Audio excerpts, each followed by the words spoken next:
आज हम लोग पढ़ेंगे आग के बारे में। आग क्या होता है? आग थिएटर थ्योरी में आग बहुत ही इम्पोर्टेंट टॉपिक है।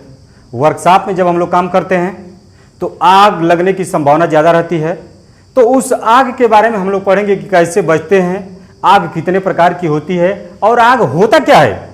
आग क्या होता है उसके बारे में आज हम लोग डिस्कस करेंगे, पढ़ेंगे।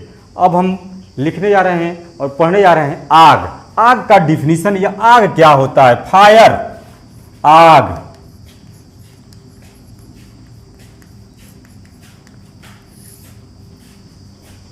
आग के बारे में, किसी भी ज्वलनशील पदार्थ के जलने को आग कहते हैं। अर्थात किसी भी ज्वलनशील पदार्थ के दहन को या जलने को आग कहते हैं।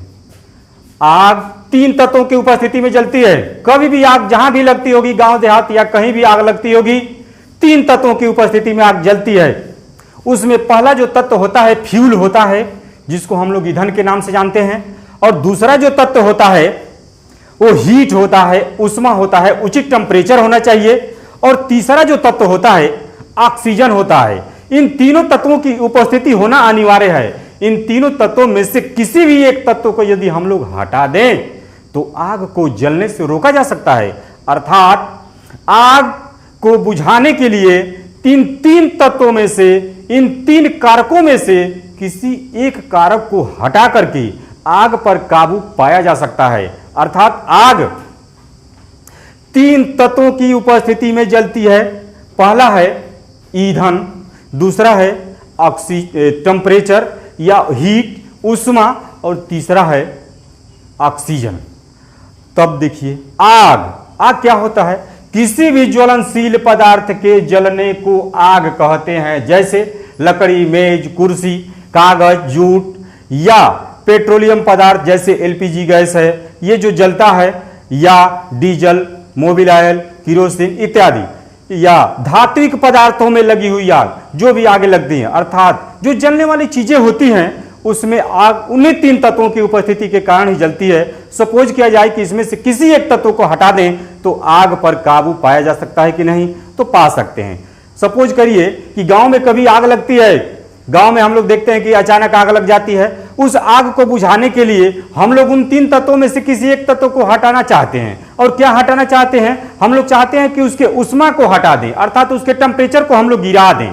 क्योंकि उसके टेम्परेचर को गिराने के लिए हमारे पास पर्याप्त मात्रा में पानी अवेलेबल होता है। जैसे ठोस पदार्थों में आग लग जाती है गाँव में, कहीं झुग्गी जल गई या कहीं घर में लग गया आग, और इस तरह की आगे जो लग जाती हैं, जो ठोस पदार्थों में लगती है, तो उस आग को बुझाने के लिए हम लोग चाहते हैं कि उसके टेम्परेचर को गिराएं, उसके ताप या उसके उष्मा को गिरा दें। अगर उसके उष्मा को गिरा देंगे तो आग पर आसानी से काबू पा सकते हैं।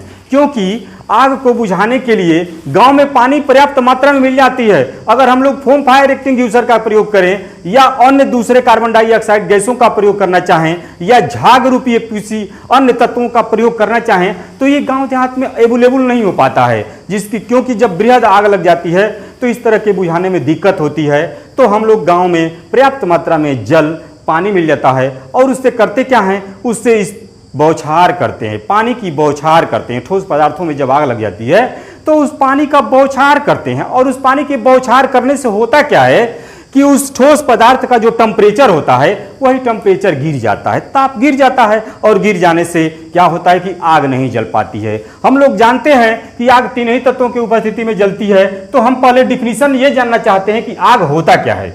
किसी भी ज्वलनशील पदार्थ के दहन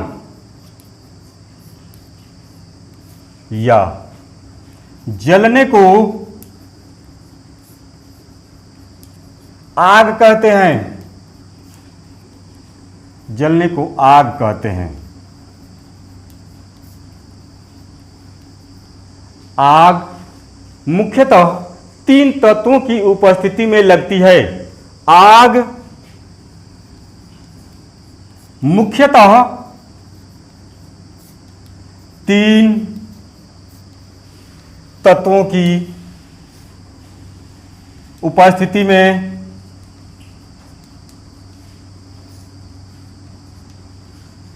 लगती है। आग तीन तत्वों की उपस्थिति में जलती है। पहला क्या है? ईंधन, फ्यूल।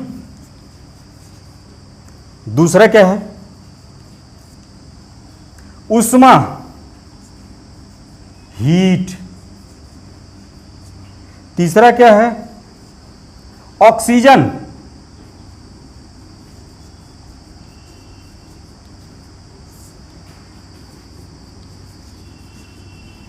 ऑक्सीजन चाहिए। इन तीन तत्वों में से किसी एक तत्व को यदि हम लोग हटा देंगे तो आग पर काबू पा सकते हैं, आग को बुझा सकते हैं। यही तीन तत्व मुख्य रूप से हैं। परीक्षाओं में अधिकांशतः इससे एक क्वेश्चन जरूर बनता है। और क्वेश्चन किस तरह से पूछे जाते हैं?